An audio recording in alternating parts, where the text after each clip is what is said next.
Hello, ladies and gentlemen. Welcome back to another episode here on African Confessions. The following story that you're going to be listening to, it was sent to me by one of our admin who helped us with this translation.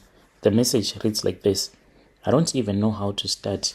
I don't know if this will matter to anyone or if it will be just another story that will be read by Brother Nashi, then it gets ignored.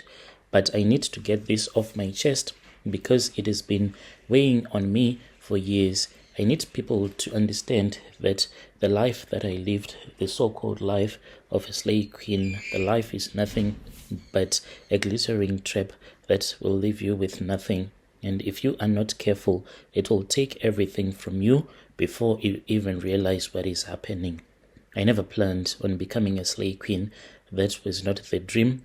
When I was a little girl, I had big plans, real dreams. I wanted to own my own business, to be a CEO, travel around the world, going on endless vacations. I used to imagine myself in fancy offices, making deals, respected for my intelligence and hard work. I never thought that I'll be here, at 28, broke, homeless, and forgotten by the world that adores me, but does not know that I am just a broke slave queen. Behind the Instagram pictures, there is always a broke slave queen. It all started innocently. I was just a regular, beautiful, curvy girl from Durban, trying to find my way. I had a decent upbringing, not rich, but comfortable enough. My parents, even though we were staying in the suburbs, we were always living from paycheck to paycheck. And it even reached a point whereby my parents could not even pay their monthly installments anymore. Then we moved out of the suburbs. Then we started staying back in the location. My parents worked hard to give me the basics, and I had everything that I needed. But in the world that we live in, basic does not cut it anymore. Social media taught me that I need more. The girls that you see on Instagram with their flawless skins, designer clothes, going on luxury trips, like they act as if they're enjoying life. But if you see a girl telling you that maybe she is on a vacation, know that there is a man, a sugar daddy, somewhere whom she will never reveal to the world, who would have sponsored the trip, and she would have paid for the trip with her cookie. And I never thought that this is what happens behind the scenes. I thought that it is just a matter of men giving you money without sleeping with you. And it was the life that I wanted, to be looked upon and to be lasted after by men. The more I felt like I wanted this, that was the more that I felt like what I had was never enough. So I started posting just a few pictures here and there. With my curves, it did not take a long time before men started following me, and the attention was immediate. Men were liking my posts, commenting, following me. I felt important, like I was somebody. The more likes I got, the more that I craved it, the more that I posted pictures that were even revealing. I even had the nerves one day to post my own picture whilst I was only wearing a thong and a see-through night dress, so that I can get my male followers addicted to me. Slowly, I realized that every picture had to be perfect, and for each and every picture to be perfect, what was needed was a man who had money, a man who could spoil me, a man who could buy me a better phone. It was not until I met a man. He was everything that I thought I wanted. He was rich. He drove the latest BMW, wore suits that screamed to you, money, I have money. He took me to places that I had only dreamt of, expensive restaurants. We went to different places, weekend getaways to Cape Town, Dubai. Suddenly, I was not just pretending to live the life, I was living in the life, and it felt so good, better than good. I felt like I had made it, like I had cracked the code to life. With Wu by my side, not his real name, I started getting more followers, because now it was all about quality. More likes, more attention, twerking here and there. People started to notice me. Girls would message me asking me for advice. What makeup do I use? How do I get my hair so perfect? What filter I was using?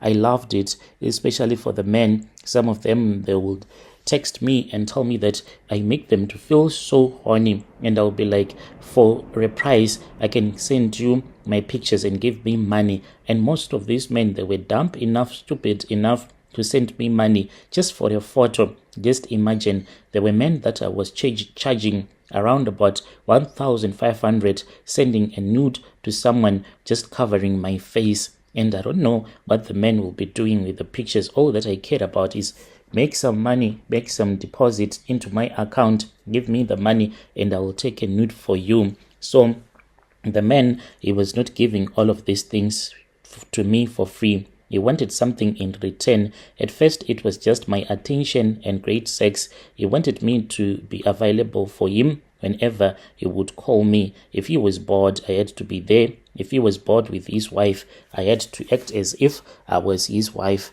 I thought that it was a fair trade. I give you my cookie, you give me money. But he wanted more. He was always controlling me, telling me that there were things that I was not supposed to do. And I really felt so trapped. I felt trapped, but I convinced myself that this is how the game is always played.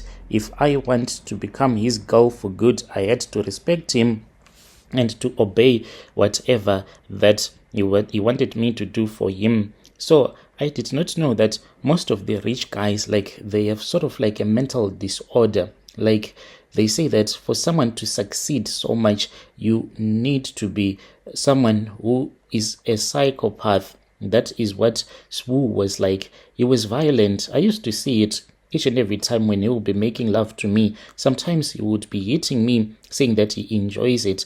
And then the abuse started. He was like abusing me totally. One day, that was when he slapped me. He slapped me so hard because I had told him that we had so much to drink and I was not feeling like making love to him. He screamed into my face and he told me that I was nothing but a little prostitute, and it was really terrible. I was scared to tell anyone because everyone thought that I was enjoying my life. That was when it all started with the drugs. The drugs were the ones that were now keeping me okay. Just one line of coke, I told myself, and then it turned into 2, 3, and soon I was deep involved with some Nigerian guys and I could not stop. I was now working for those guys since I became addicted to the drugs. The money that I was making, that money was going straight to these Nigerian guys that were supplying me with the drugs, and I was totally losing myself. By 2020, the signs were there that I was getting broke. And I knew that if Sbu was going to walk away from me, then I was going to be totally broke. Then all of a sudden, he then met another girl. This was after he had told me to get myself cleaned up, saying that he did not want a girlfriend that was a drug addict. But yet he was the one who had abused me emotionally for a very long time, so much that I ended up being addicted to drugs so that I can keep up with the emotional abuse and the physical abuse, because I was scared of letting him go since he was the one who was taking care of me. He called me a dirty little drug addict the day that he dumped me. I was left all alone and I did not have anything. Then I started to prostitute myself, and I spoke with some other guy, Nigerian, who has a lot of clients. So that is what I am surviving on. If you see me online, you would think that this girl, she has made it in life, but it is just a fake lifestyle.